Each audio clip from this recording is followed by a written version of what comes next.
am Leron Brummel. Thanks for joining us. My guest today is visiting U.S. Secretary of State Michael Richard Pompeo, in from Suriname, moving on to Brazil, Colombia, before heading back to the U.S. You're the first high-ranking U.S. government official to visit Guyana, and under the impression by some that your presence here is to antagonize Venezuela. How would you respond to that? Well, first, thanks for having me on.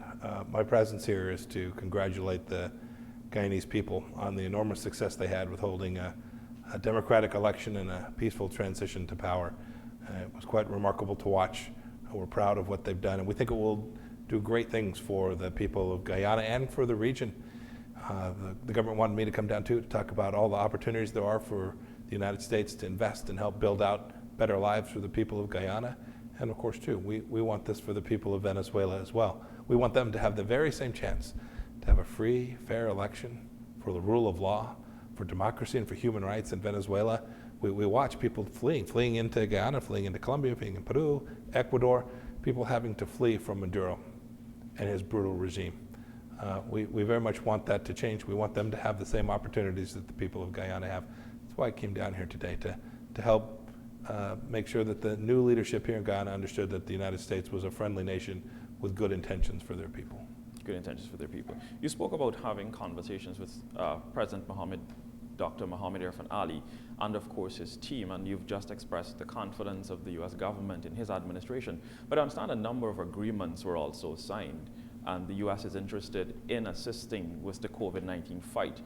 I know you're also coming from a background of security, so that would have been key on the agenda as well. What is the U.S.'s extent, one, in the COVID assistance fight to Guyana, and what other major areas have you discussed?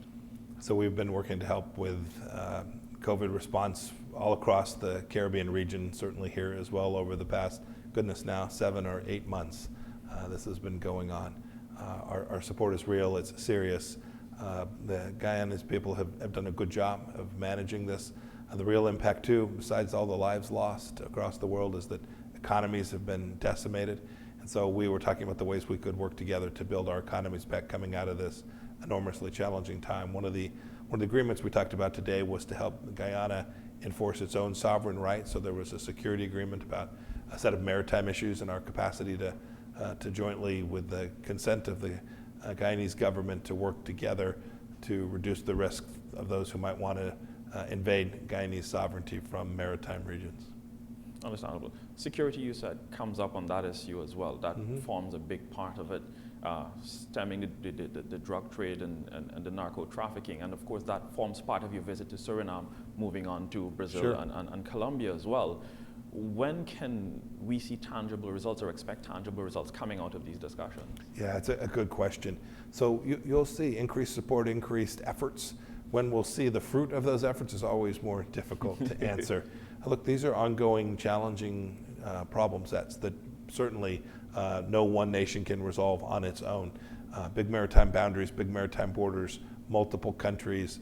The problem of Venezuela as well, sitting in the middle of all of that.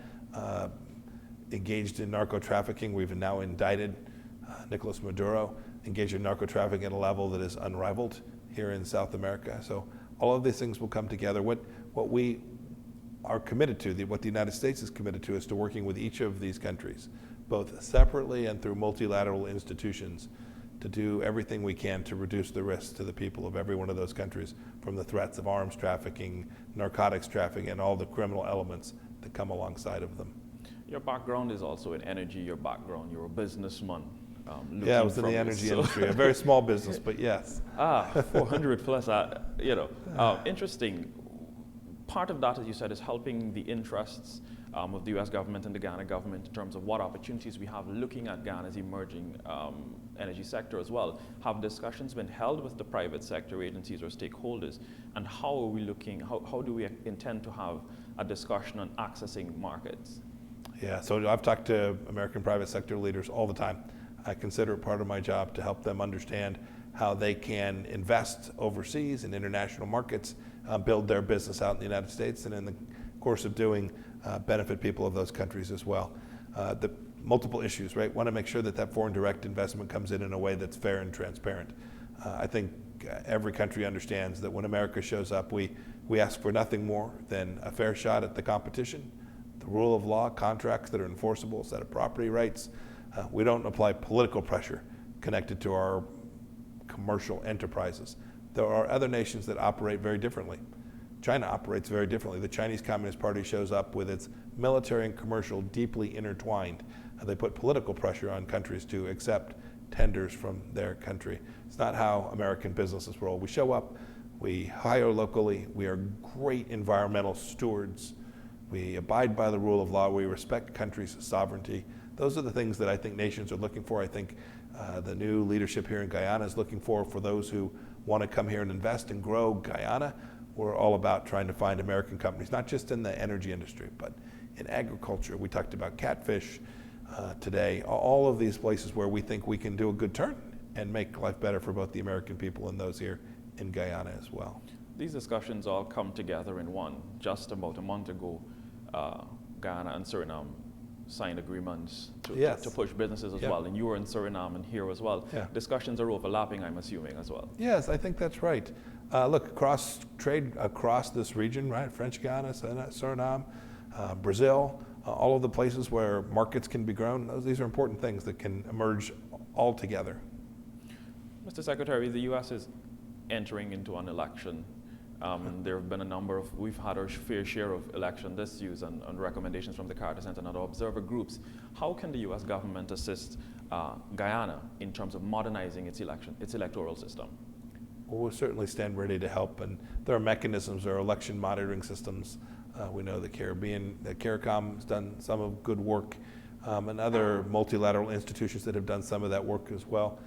But we think we understand. We've held thousands of elections, municipal elections, little city elections, school board elections. We know what makes a free and fair election. It's a central idea of every person gets to vote, who wants to vote, who's eligible.